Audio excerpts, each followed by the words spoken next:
दास जो बोल रहा हूँ वो सुनाई दे रहा है क्या अच्छी तरह? तो अच्छा, प्रारंभ करते हैं। कार्तिके भरणी जातं यतीन्द्राश्रयमाश्रये ज्ञानप्रमेय साराभिवक्तारं वरदं मुनिम्। हम यज्ञमूर्ति से दयापाल मुनि बनने वाले आचार्य के दिव्य ग्रंथों का अनुभव लेने के लिए यहाँ उपस्थित है। उसमें पहला ग्रंथ उनके द्वारा विरचित है ज्ञानसार। उनके द्वारा विरचित ग्रंथ दो हैं, ज्ञानसार और प्रमेय सार। उसमें पहले ज्ञानसार का अनुभव हम लेना शुरू किए थे। अब उसमें जो आज देखना है वो देखते हैं। दास पहले ही बोला था कि एक ज्ञानसार है। क्यों?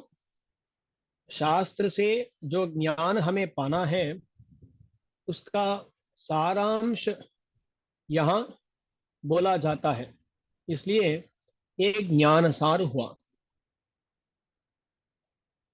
तो इसमें पहले पहले प्रपत्ति के बारे में बोलना शुरू करते हैं। ये प्रपत्ति क्या है? हम बहुत विस्तृत रूप से आर्त प्रपत्ति, दृप्त प्रपत्ति, इन दोनों के बारे में इसके पूर्व उपन्यास में देखे थे। तो उन विषयों को याद रखना चाहिए, स्मरण करना चाहिए। आज उस आर्त प्रपत्ति का स्वरूप को जैसे दयापाल मुनि अपने ग्रंथ में दिखाए हैं उसका अनुभव लेंगे। तो पहला पाशुर है, ऊन उडर चिरनीत वन कमलै केழ்வனடித்தேனு हरुमासमिग சிந்தையராய் தானே பழுத்தால் விழுங்கனி போல் பற்றற்று வீழும் விழுக்காடே நான் अरुणुम वीड। आर्त प्रपत्ति का स्वरूप को यहाँ दिखा रहे हैं। पहले किसी को प्रपन्न होना है और आर्त प्रपन्न होना है तो दो चीज आवश्यक होते हैं। एक है संसार में वैराग्य, दूसरा है भगवान के ऊपर प्रेम। ये दोनों आवश्यक हैं।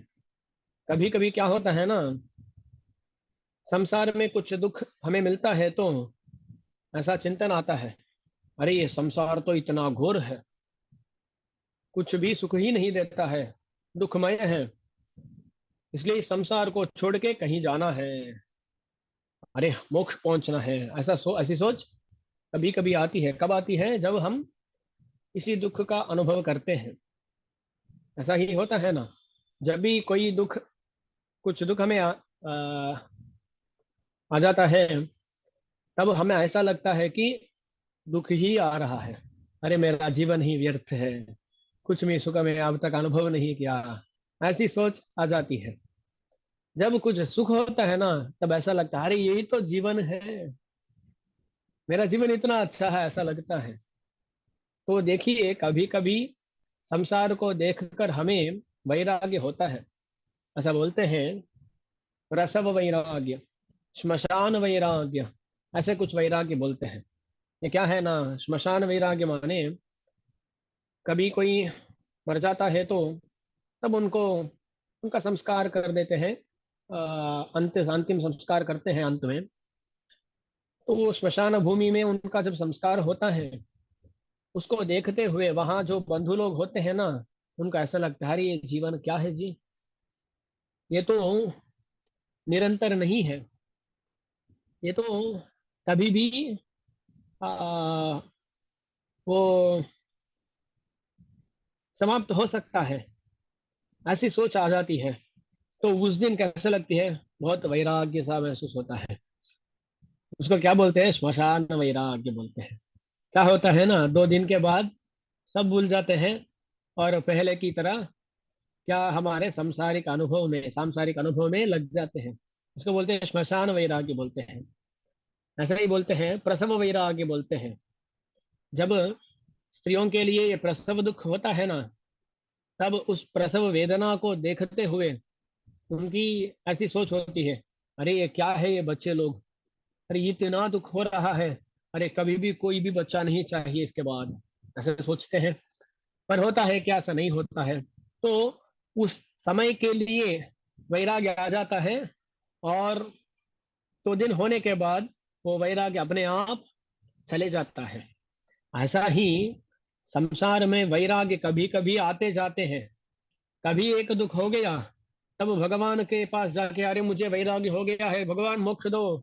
भगवान देते नहीं है, उनको पता है कि एक दिन के बाद ये बदल जाने वाला है।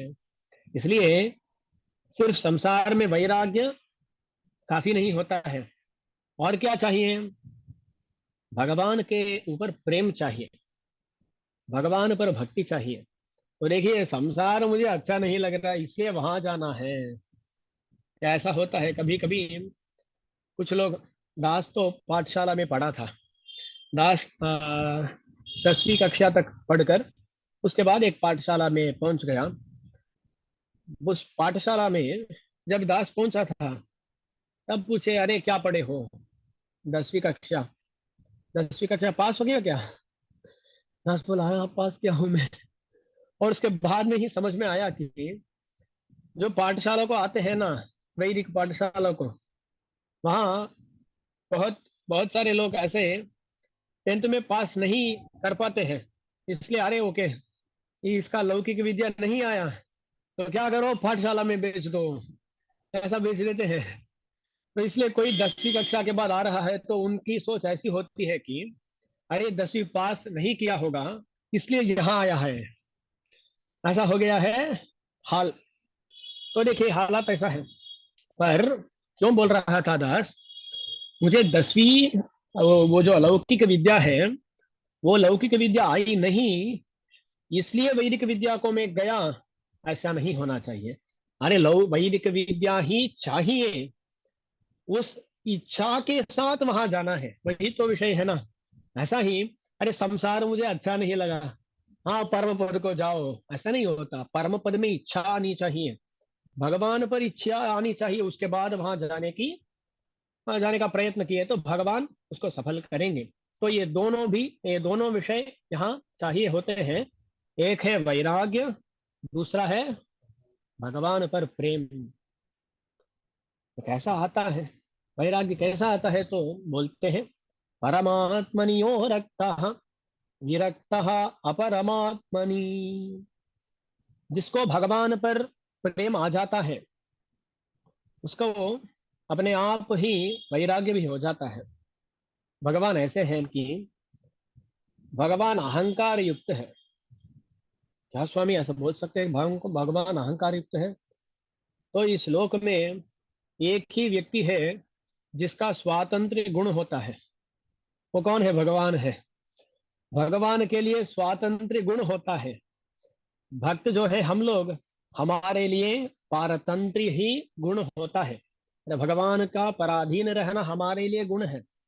भगवान का तो स्वातंत्र्य गुण होता है, वो अहंकार युक्त हो सकते हैं। अरे कौन भगवान को पूछ सकता है कुछ भी? कोई भी पूछ नहीं सकता। इसलिए भगवान का स्वातंत्र्य होता है, अहंकार होता है। भगवान की भगवान का ही अहंकार हो सकता है। वो क्या करते हैं ना, ईगोइस्टिक है भगवान। तो जब कहीं पर आ जाते हैं, वहां भगवान ऐसे सोचते हैं कि सिर्फ भगवान को ही होना चाहिए, कोई और वहां नहीं होना चाहिए। ऐसी होती है भगवान की सोच। तो जब किसी भक्त के हृदय में भगवान आ जाते हैं ना, वहां कोई और विषय हो तो भगवान सहन नहीं कर सकते, उसको क्या कर देते हैं? धकेल देते हैं। उसका, अरे बाहर जाओ, मैं इसके हृदय में आ गया, अब यहाँ विषयों का अवकाश नहीं है, नहीं होना चाहिए, ऐसा भगवान धकेल देते हैं। हमारे षटकोप सूर्य जी महाराज प्रिय तिरुवंदादि नामक प्रबंध में अति सुंदर रूप से बोलते हैं, इंगिल பண்டுகோல் வீத்திருத்தல் என்னுடைய செங்கண்மால் சீர்க்கும் சிறிதுள்ளம் அங்கே மடியடக்கி நிற்பதனில் வல்வினையார்தாம் मींड अड़ग। षडकोप सूर्य जी बोलते हैं, पहले मेरे हृदय में बहुत सारे विषय होते थे, शब्दार्थ विषयों का प्रावण्य होता था, उनके बारे में चिंतन होता था। इसलिए मेरे हृदय में कौन होते थे? ये पाप के कारण, पाप के फल, जो विषय प्रावण्य है ना, जो विषय है शब्दार्थ विषय, वही मेरे मन में चलते रहते हैं। और जब भगवान आगे ना, तब उन विषयों को देखते हुए षटकोप सूर्य जी बोलते हैं, अरे इंगिल पंड भोलवी तिरतल, अब पहले की तरह आप यहाँ रह नहीं सकते। पहले तो षटकोप सूर्य जी महाराज के हृदय में एक सिंहासन रखकर उस सिंहासन में बैठते हैं विषय। हाँ, हम ही यहाँ का राजा है, हम जो बोलते हैं ऐसे ही करते हैं षटकोप सूर्य जी। इसलिए हृदय में सिंहासन में बैठते थे कौन? शब्दादि विषय। अब बोल रहे हैं, अब भगवान आ गए, तुम्हारा यहाँ जगह नहीं है। इंगिल पंडुभोल वितरतल, तो वहां बोलते हैं मेरे भगवान का कल्याण गुण अनंत कल्याण गुण है, उनका ही यहाँ जगह नहीं है, आपका कहाँ जगह होगा, इसलिए आप यहाँ से बाहर जाइए। तो वो विषय बोलते हैं, अरे षटकोप सूर्य जी, अब तक हम यहाँ ऐसे विराजमान थे, सिंहासन में बैठते थे, आप तो हमें अब धकेल रहे हैं, बाहर जाने को कह रहे हैं। ये कैसा हो सकता है? किसी एक छोटे से कोने पर हम लोग रहेंगे। तो बोलते हैं, अरे देखो, यही आपका अपमान होगा। देखिए, एक राजा था, एक राज्य का राजा था। वो किसी कारण राजा की पदवी से गिर गया, वो राजा नहीं रहा। तो वो क्या करेगा ना, उस राज्य में नहीं रहेगा। उस राज्य में रहने से उसका एक एक क्षण में भी स्मरण होता रहेगा, अरे मैं राजा था, अब राजा नहीं रहा। और जो भी लोग देखेंगे ना, वो कहेंगे, अरे तू जब राजा था इतना काम किया था, इतना अहंकारित था, अब देखा क्या कैसा हुआ, ऐसा बोलेंगे। तो उस राज्य में रहना उसके लिए अपमान ही होगा। इसलिए वो क्या करेगा, अरे राज्य में रहने से बाहर कहीं और रहना अच्छा होगा, ऐसे सोचकर जहां कोई भी उसको जानता नहीं है, ऐसे जगह को जाकर वहां रहेगा। नहीं तो होता है ना। तो नमाजवार बोलते हैं, आप मेरे हृदय में रहेंगे तो आपका अपमान ही होगा, इसलिए ये बेहतर होगा क्या, यहाँ से आप निकलो, कहीं और चले जाओ। इसलिए बोलते हैं, जब भगवान आ गए, जब भगवान आते हैं वहां किसी और विषय को रहने नहीं देते। इसलिए भगवान के बारे में चिंतन करते हुए हम क्या कर सकते हैं, वैराग्य को पा सकते हैं। इसलिए कभी भी ऐसा सोचना नहीं चाहिए, स्वामी हम सभी विषयों को छोड़कर उसके बाद भगवान के पास आएंगे, नहीं होगा। भगवान के पास आने बिना सभी विषयों को छोड़ना नहीं होगा, वो मुमकिन नहीं है। तो क्या करना है, भगवान को पकड़ना है। भगवान को पकड़ने के बाद भगवान अपना वैराग्य, यानी हमें वैराग्य दिलाएंगे। उसके बाद हमें वैराग्य भी अधिक होगा, वैराग्य अधिक होते ही भगवान के ऊपर प्रेम भी अधिक होगा। ये तो वैराग्य प्रेम ये दोनों आते रहते हैं, पर भगवान के ऊपर प्रेम आना पहले पहला विषय है। इसलिए जब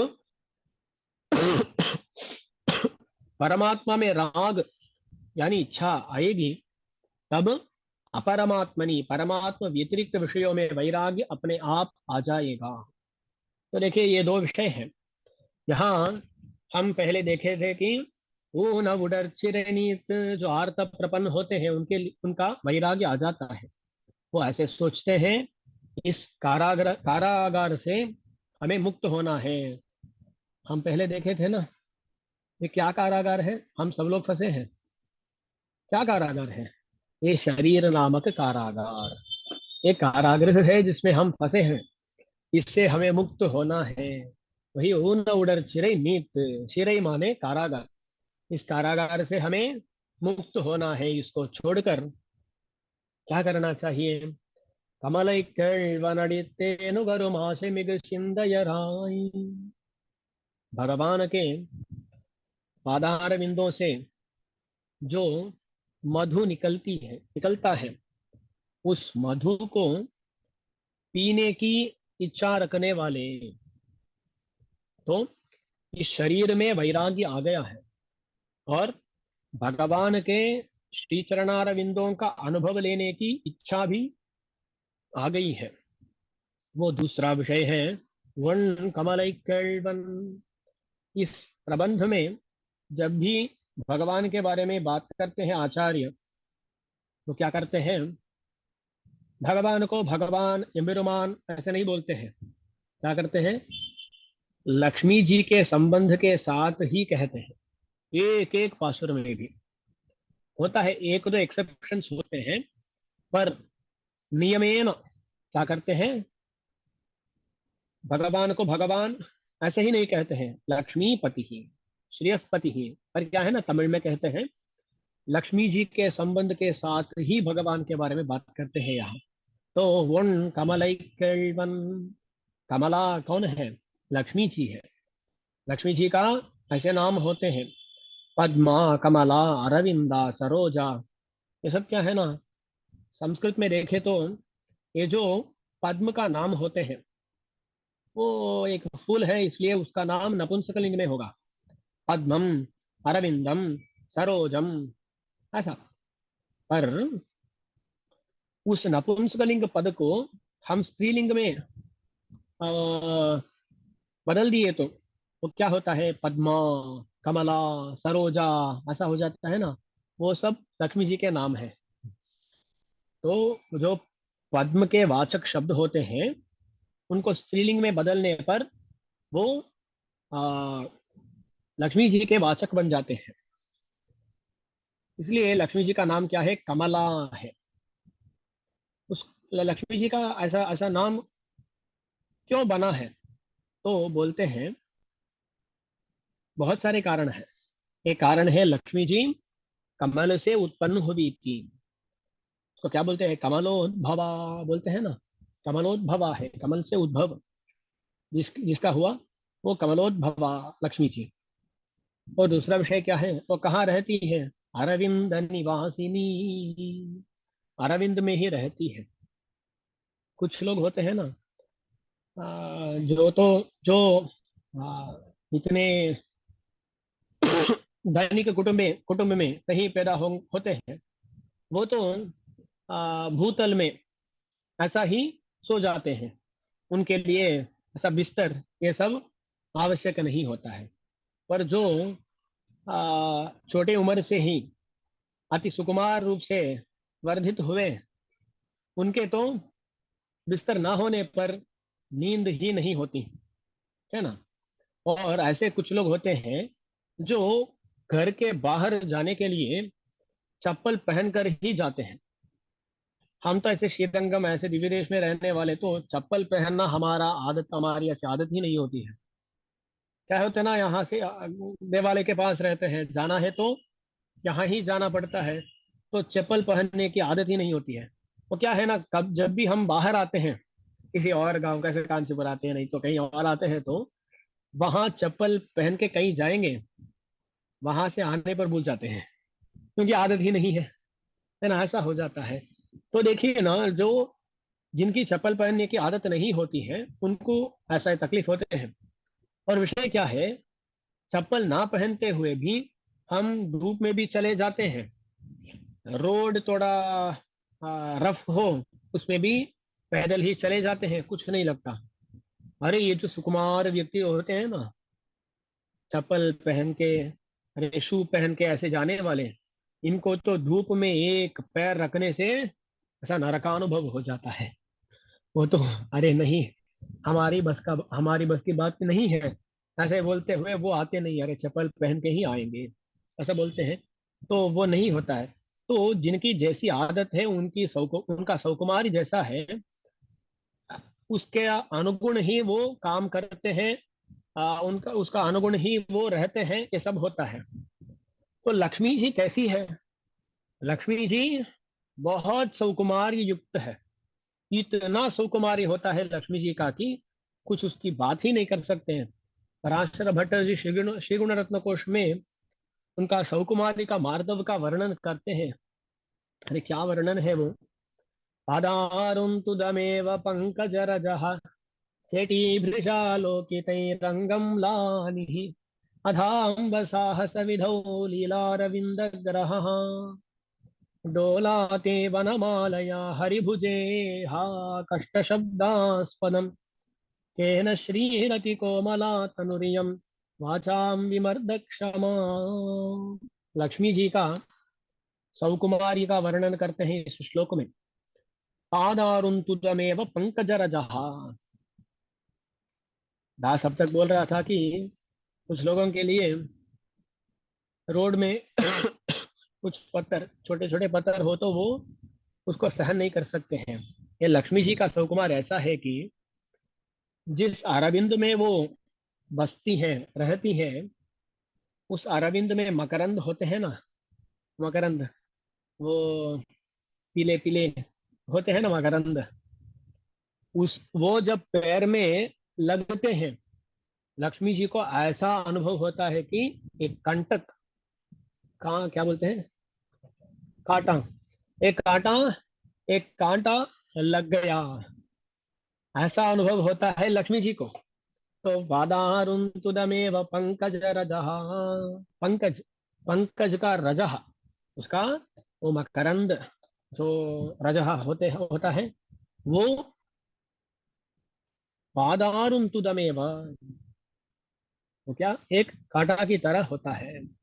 और चेटी भृशालोकितैरंगम लानिः, लक्ष्मी जी के जो कैंकर्य पर स्त्री होते हैं ना, वो लोग लक्ष्मी जी का अलंकार करते हैं, ऐसा ये सब काम करते हैं। ऐसा लक्ष्मी जी का अलंकार करते हुए वो कभी भी लक्ष्मी जी के हाथ को देखते हुए, अरे कितना सुंदर है ये हाथ, ऐसा उस हाथ को दो तीन क्षणों के लिए देखे तो उनके दृष्टि से, उनकी दृष्टि से वो जगह है ना, वो म्लान हो जाता है। उसमें अंगम म्लानि ही चेटी भृशालों की तई। तो देखिए कुछ लोगों को छूने से ही वहां वो जगह लाल पड़ जाता है, ऐसे सुकुमार व्यक्ति मिलते हैं। लक्ष्मी जी को छूना नहीं है, ऐसे गौर के देखना बोलते हैं क्या, क्या बोलते हैं ऐसा, हाँ गौर से देखना, ऐसा गौर से देखते ही लक्ष्मी जी के अंग में म्लानी है, लाल पड़ जाता है अंग। ऐसी है लक्ष्मी जी का सुकुमार श्री वृषालोकितैरंगं म्लानिः। और बोलते हैं, अरे लक्ष्मी जी आप बड़े साहस काम कर रहे हैं। वो साहसिक काम क्या है मालूम है? जो लक्ष्मी जी हाथ में अरविंद को पकड़ के हमें दर्शन दे रही है, आप देख सकते हैं, कहीं पर भी जा सकते हैं, लक्ष्मी जी कैसी दिखती हैं। दोनों हाथ में अरविंद को, यानी पद्म को, पद्म का धारण करते हुए दिखती है ना लक्ष्मी जी। तो पराशर भट्टर जी बोलते हैं, अरे आप बड़े साहस काम कर रहे हैं, ये क्या बड़ा साहस है, ऐसा बोलते हैं। तो क्या है ना, भगवान श्री कृष्ण गोवर्धन का धारण किया था। पराशर भट्टर वो जो भगवान काम किया है, एक पर्वत का उद्धरण करके उसके नीचे रहना, उससे भी बड़ा साहस है जो लक्ष्मी जी अरविंद को पकड़ रही है, सब बोलते हैं। अरे स्वामी, अरविंद को पकड़ना, एक पर्वत को पकड़ना, ये दोनों कैसे समान हो सकते हैं? हाँ, पराशर भट्टर जी बोलेंगे वो समान नहीं है। लक्ष्मी जी जो काम कर रही है ना, वो भगवान से किया हुआ काम से भी अधिक साहस है, ऐसा बोलते हैं। क्योंकि देखिए लक्ष्मी जी का सौकुमार इतना है कि एक अरविंद को पकड़ने से भी उनका हाथ में कुछ म्लानी ग्लानी आ जाती है। इसलिए बोलते हैं लीलारविंद ग्रह साहस विधौ लीलारविंद ग्रह।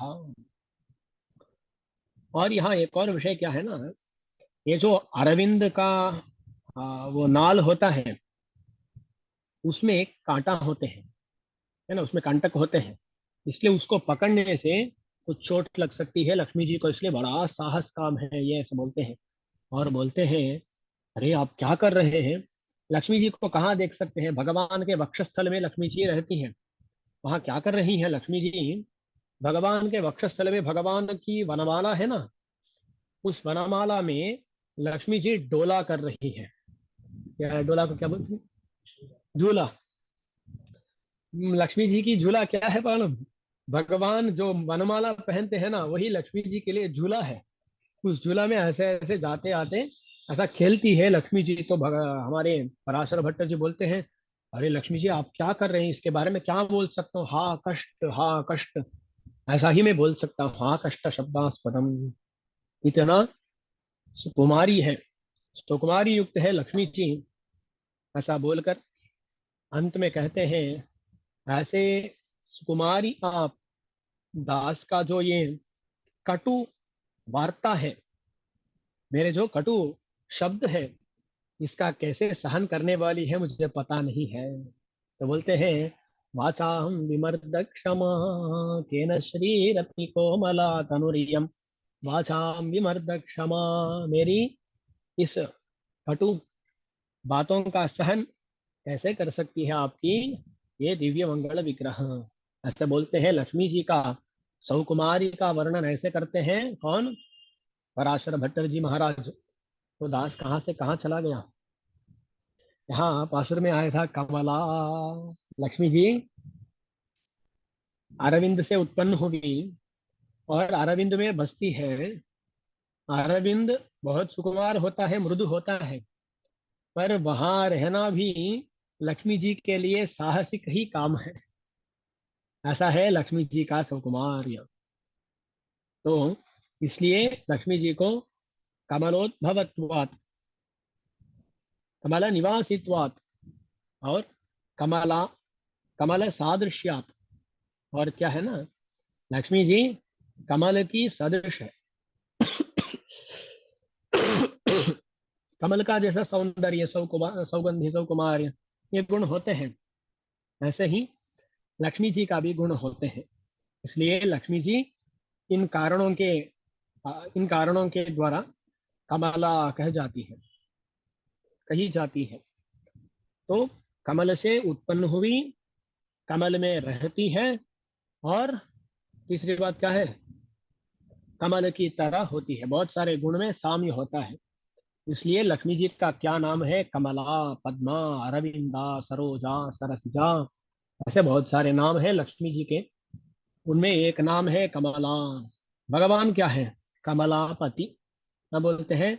उन कमलै कल्वन माने कमलापति, सुंदर कमलापति। उन कमलै कल्वन अडितेन, उस भगवान के श्री चरणारविंदों से मधु यानी शहद वो बहता है।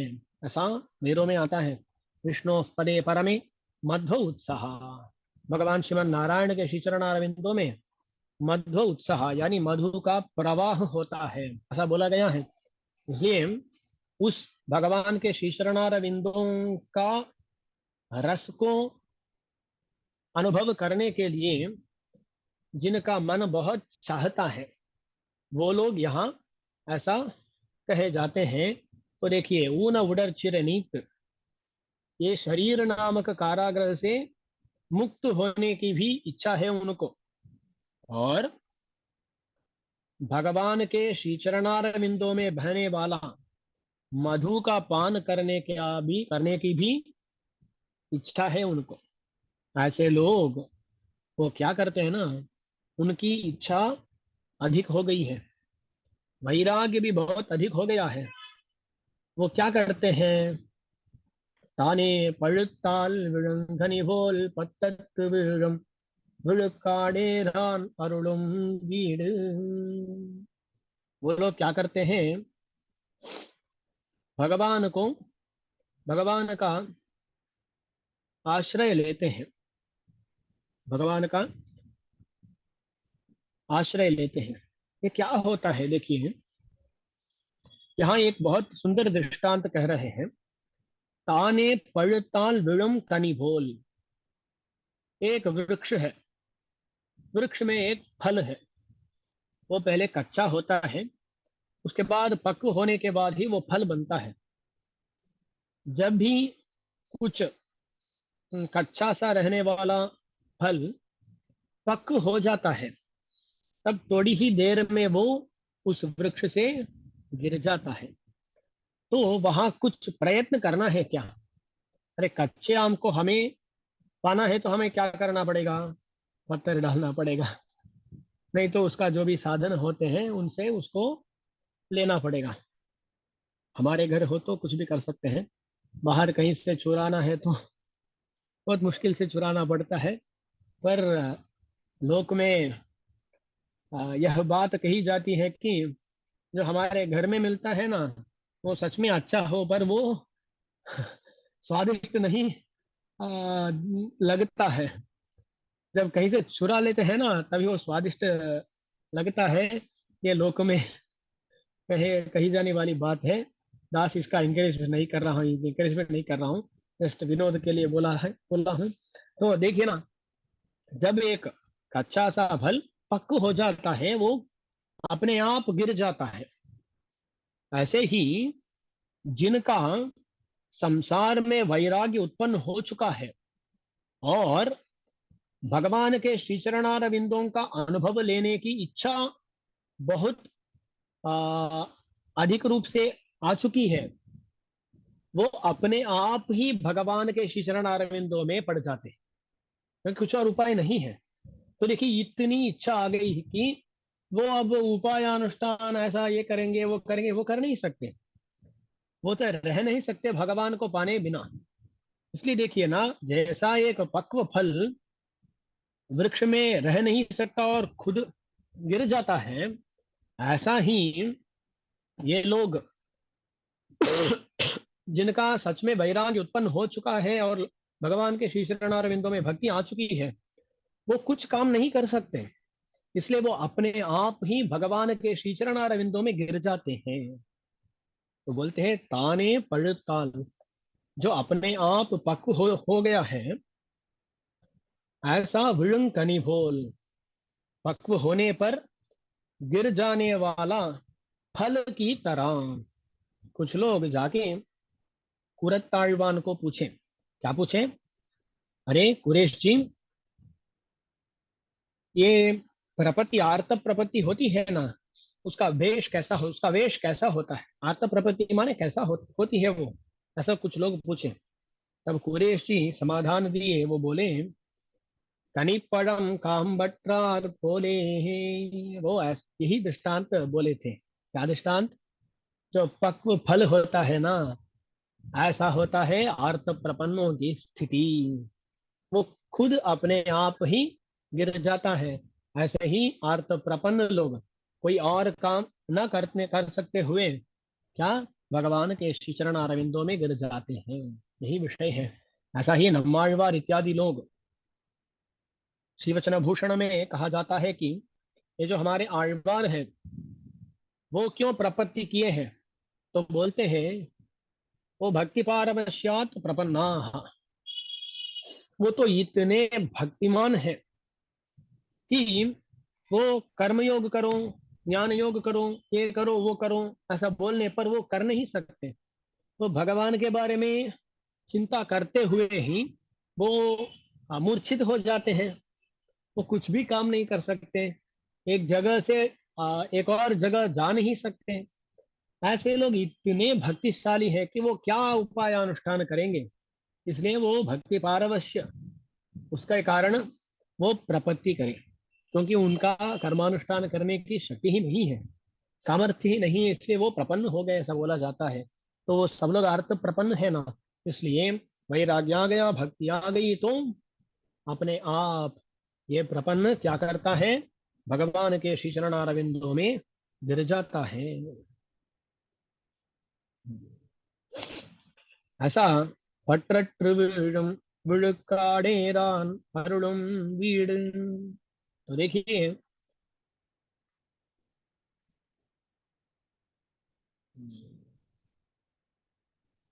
ऐसे जो भगवान के श्री चरणारविंदों में रुचि प्रेम है, वो प्रेम दास जैसा बोला था, अन्य विषयों में वैराग्य को आ, वो भगवान का प्रेम है ना, वो प्रेम ही अन्य विषयों में वैराग्य का उत्पादन कर देता है। इसलिए पत्रट अन्य विषयों में आसक्ति न करते हुए भगवान के श्री चरणारविंदों में गिर जाते हैं। भगवान के श्री चरणारविंदों को पकड़ के, अरे स्वामी हमारी कोई और गति नहीं है, हमारा कोई और उपाय नहीं है, ऐसा वो गिर जाते हैं। ये जो गिरना है ना, यही आर्त प्रपत्ति है। और वो क्या करता है?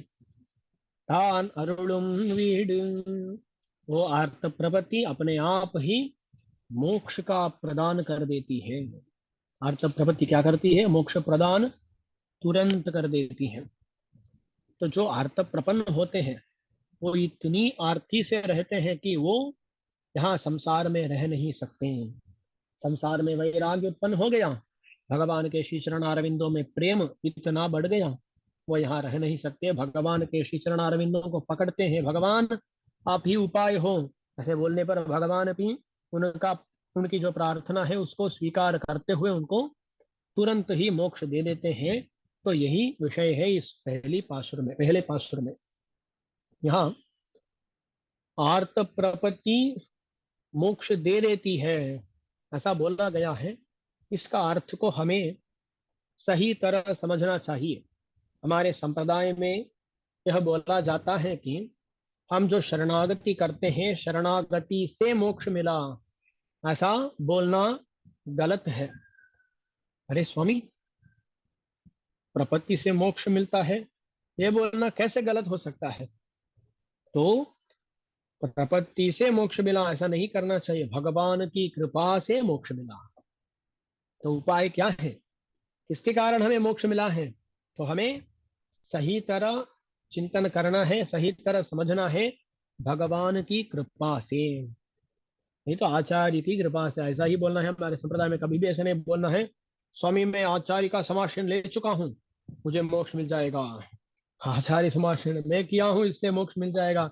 ऐसे सोचने पर हम संप्रदाय का पूरी तरह हानि कर देंगे। इसलिए संप्रदाय ऐसा नहीं है। हमें कैसा सोचना है? अरे भगवान अपनी कृपा से, आचार्य अपनी कृपा से मोक्ष देते हैं। तो हम क्या किए? हम प्रपत्ति किए या आचार्य का अभिमान का पात्र हुए? हम क्या किए? हम अपने आप की योग्यता आविष्कार किए हैं। योग्यता तो क्या है ना, कोई आया था, कोई एक कॉलेज को आया था, कॉलेज में उसको एडमिशन चाहिए, कॉलेज में एडमिशन चाहिए। एडमिशन चाहिए तो क्या करना पड़ता है? एडमिशन चाहिए तो जो भी उनका वो रूल्स होते हैं ना, उन रूल्स में आना है। एक व्यक्ति गया, मुझे कॉलेज में एडमिशन चाहिए। बोला, पूछे तुम क्या पढ़े हो? 10th सर्टिफिकेट है क्या? 12th सर्टिफिकेट है क्या? ऐसा पूछा। ये बोला, मैं कुछ भी पढ़ा नहीं हूँ, 10th भी फेल, 10th ही फेल तो 12th के बारे में बात ही नहीं है, ऐसा बोला ये। तो वो बोले, अरे तू तो ऐसा कॉलेज में नहीं आ सकता है, तू कॉलेज में नहीं आ सकता, ये बोला। अरे नहीं, मुझे, मैं कितना भी धन दूंगा, कितना भी पैसा दूंगा, कुछ भी करूंगा, ये बोला। वो बोले ऐसा नहीं होता है। योग्यता क्या है यहाँ? योग्यता क्या है?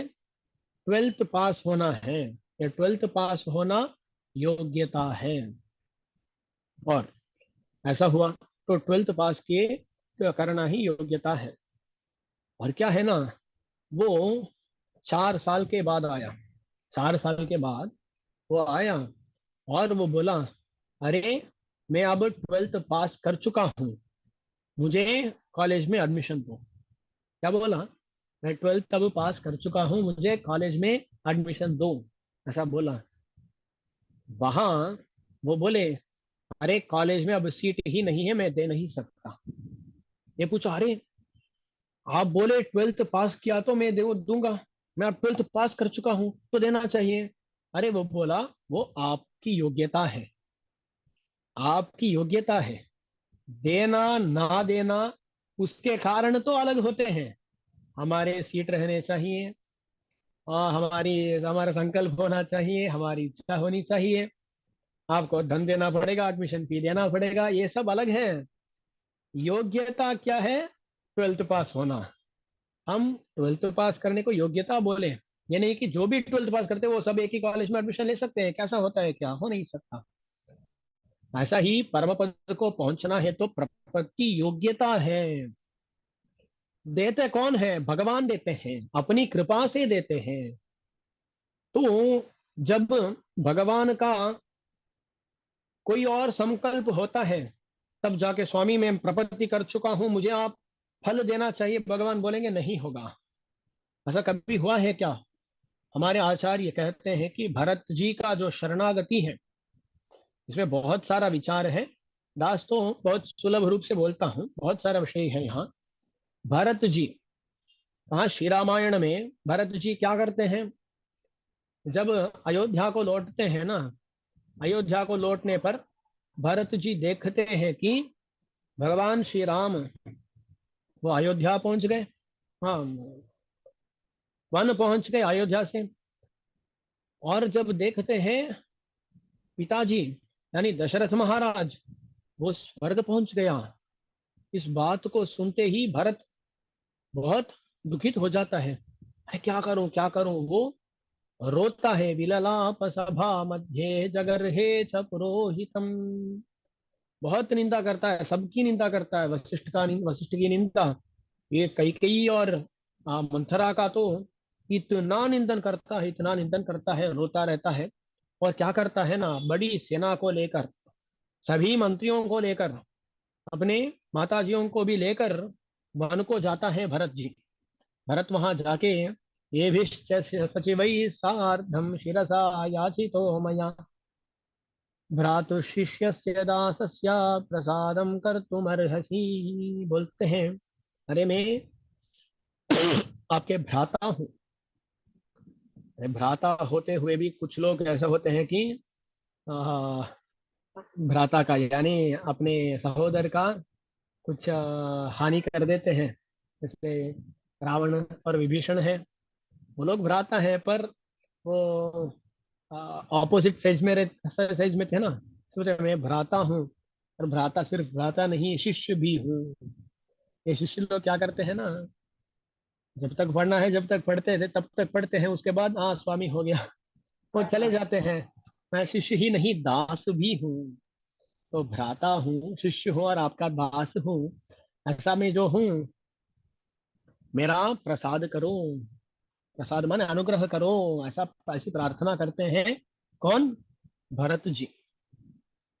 श्री भरत का कोई दोष हो सकता है क्या? कुछ भी दोष उनका नहीं हो सकता है।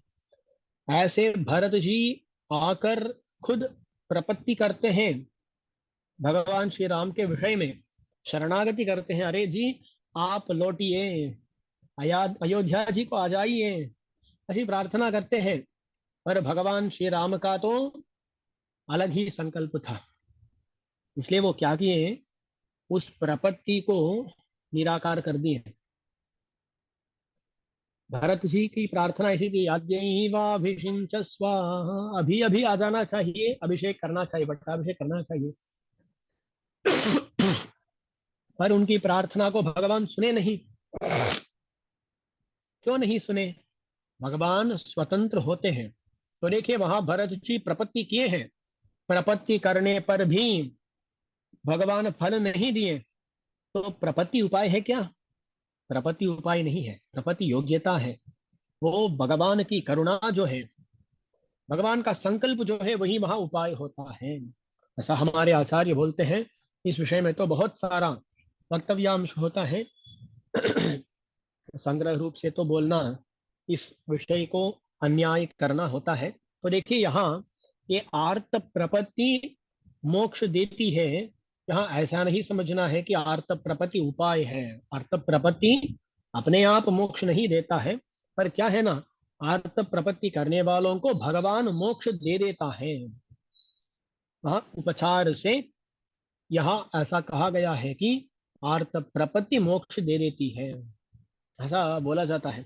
कभी कभी कुछ स्टव होते हैं ना जिसमें हम खाना पकाते हैं, कुछ स्टव होते हैं जिनको आप सिमर में रखो, हाई में रखो, एक ही तरह वो उसमें से ज्वाला निकलती है। कुछ तो बहुत पुराने होने पर ऐसा होता है। कभी कभी क्या होता है ना, वो नया नया जब होता है ना स्टोव, उसको सिमर में रखने में भी बहुत अच्छी तरह वो अग्नि आती है, आग आता है। तो किसी को बोलने पर, अरे आप आज इतने जल्दी खाना पूरा तैयार कर दिए, कैसा हुआ? तो बोले, अरे मैं काम नहीं किया, वो स्टोव है ना वो काम किया, ऐसा बोलते हैं। अर्थ क्या है? स्टोव कुछ पकाते हैं क्या? स्टोव पकाता नहीं है। पर उसका तात्पर्य क्या है? वो बहुत समर्थ कारण उपकरण है। इसलिए क्या करते हैं, उस समर्थ उपकरण में कर्तृत्व का आरोप कर देते हैं। पकाना उसका करना है कर्तृत्व। तो पकाना तो उनका काम है, पर स्टोव पकाने के लिए उपकरण होता है। पर उस उपकरण में कर्तृत्व आरोप कर देते हैं, अरे वही पकाया, हम कुछ नहीं किए। ऐसा ही यहाँ भगवान मोक्ष देते हैं, पर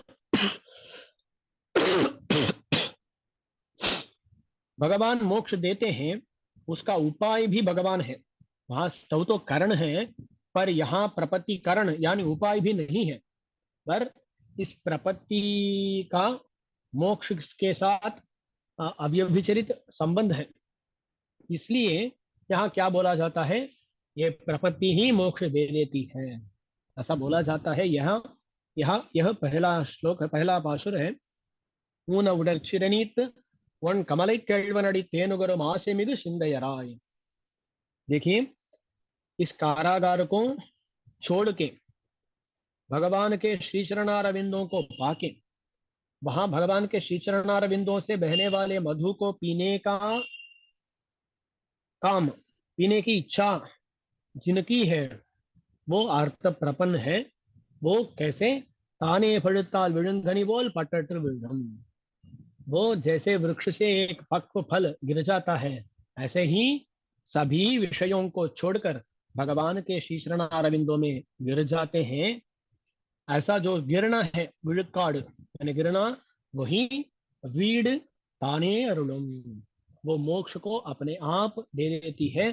क्या? वो गिरना यानी प्रपत्ति। तो जो आर्त प्रपत्ति है, वो आर्त प्रपत्ति तान ताने वीड अरुणम, वो अपने आप ही मोक्ष को प्रदान करता है। यह पहला पाशुर का विषय है। तो इसमें हम आर्त प्रपत्ति का स्वरूप को आ, अर्थ प्रपत्ति का स्वरूप को जाने थे, जान लिए हैं। तो इसके बाद दूसरा पाशुर का अर्थ को हमें जानना है।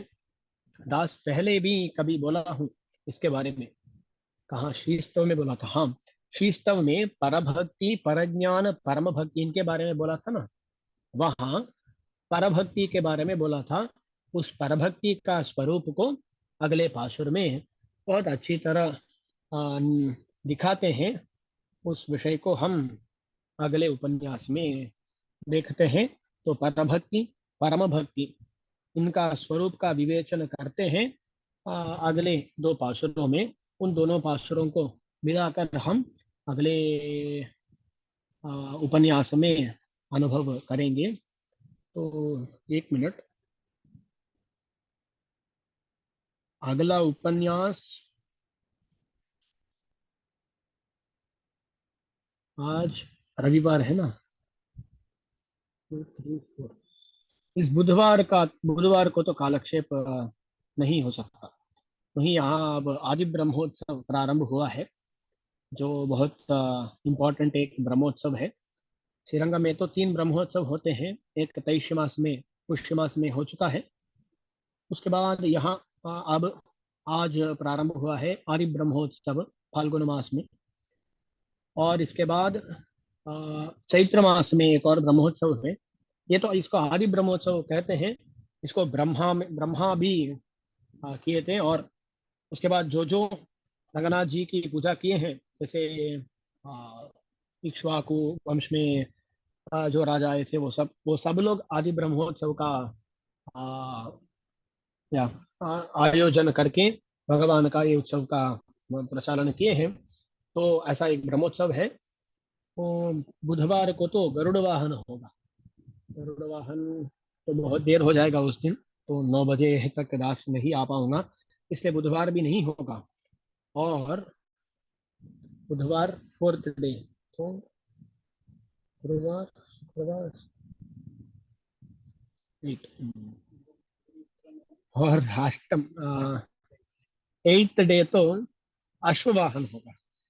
अश्ववाहन को भी रखना मुमकिन नहीं है, इसलिए हम क्या करते हैं, उसके बाद तो ये रविवार है ना, बुधवार रविवार छोड़ के कभी रखते हैं, लास्ट बोलता हूँ। तो नेक्स्ट बुधवार नहीं, जो अब नहीं आ रहा है, उसके बाद आने वाला बुधवार को रख सकते हैं। नहीं तो बीच में कुछ और समय मिला तो दास बोलता हूँ तब रख सकते हैं। तो तब मिलते हैं। आप श्री स्तव इत्यादियों का अनुसंधान कीजिएगा। श्रीमते रम्य मात्र मुनीन्द्राय महात्मने श्रीरंगवासिने भूयात नित्य श्री नित्य मंगलम आழ்வாரும் विरमानार धीयर திருவடிகளே शरणम।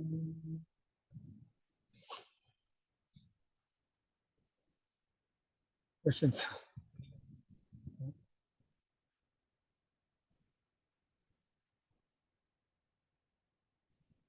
आपका क्वेश्चन? जैसे भक्ति योग आदि में तो अच्छी थी, वो भी तो मोक्ष नहीं ही देते हैं, भगवान ही देते हैं।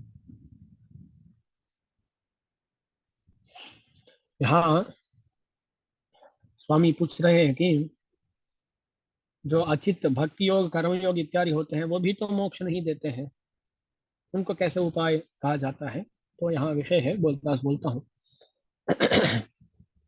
यहाँ क्या है ना,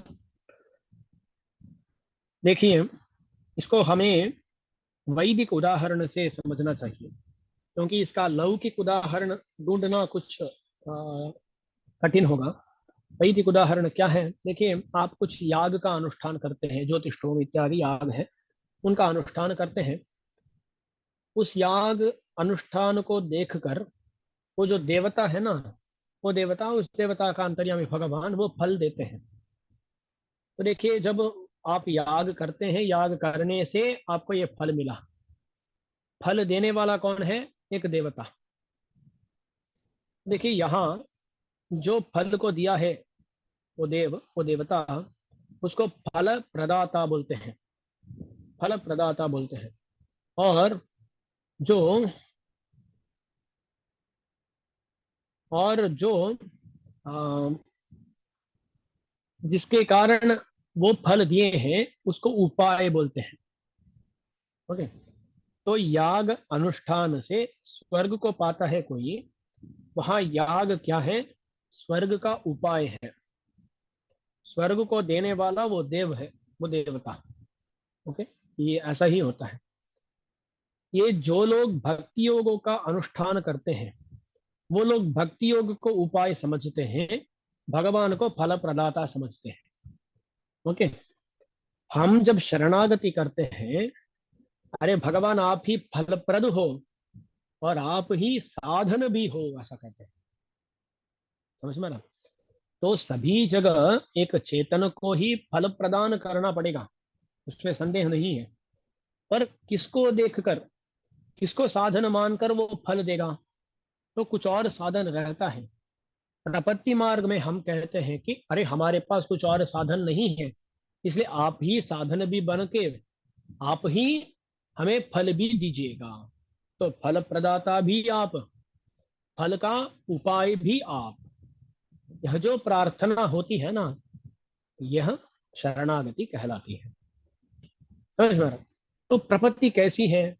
प्रपत्ति अधिकार है, यानी योग्यता। जैसे देखिए, किसी को यागानुष्ठान करना है, यागानुष्ठान करने के लिए तो कुछ योग्यता होती है ना, इच्छा इत्यादि योग्यता होते हैं। ये योग्यता रखने से अरे स्वर्ग मिल जाता है क्या? नहीं। ये योग्यता रहने से वो यागानुष्ठान कर सकता है, यागानुष्ठान रूप साधनानुष्ठान से फल को पाता है। फल देने वाला कोई और होता है। यहाँ हमारी योग्यता है, उस योग्यता को देखकर, यानी प्रपत्ति इत्यादि को देखकर भगवान उपाय बनकर फल प्रदान भी करते हैं। यह संप्रदाय है। तो अचेतन कभी खुद फल प्रदाता नहीं हो सकता है, कोई चेतन ही फल प्रदाता होता है। पर वो जो साधन है ना, वो साधन कुछ अचेतन हो सकता है, शरणागति में उस अचेतन को भी हम साधन नहीं मानते हैं, वहां साधन भगवान होते हैं। यही विषय।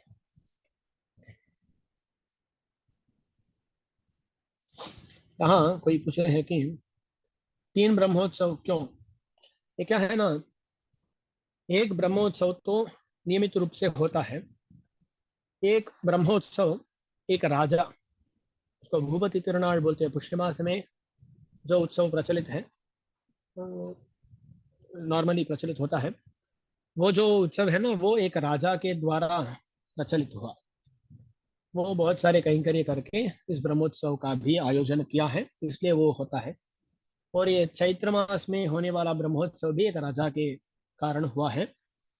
आ, ऐसा उसके बारे में कुछ और चरित्र भी है, बस आई एम कंफर्म नहीं, पर ऐसा कुछ बोला जाए। जब नंबेरुमाल रंगनाथ भगवान, उनकी उत्सव मूर्ति श्रीरंगम को छोड़ के बहुत बाहर घूम के आए ना, तुरुष्कों के उपद्रव के समय में रंगनाथ भगवान श्रीरंगम को छोड़ के बाहर जाके आए थे।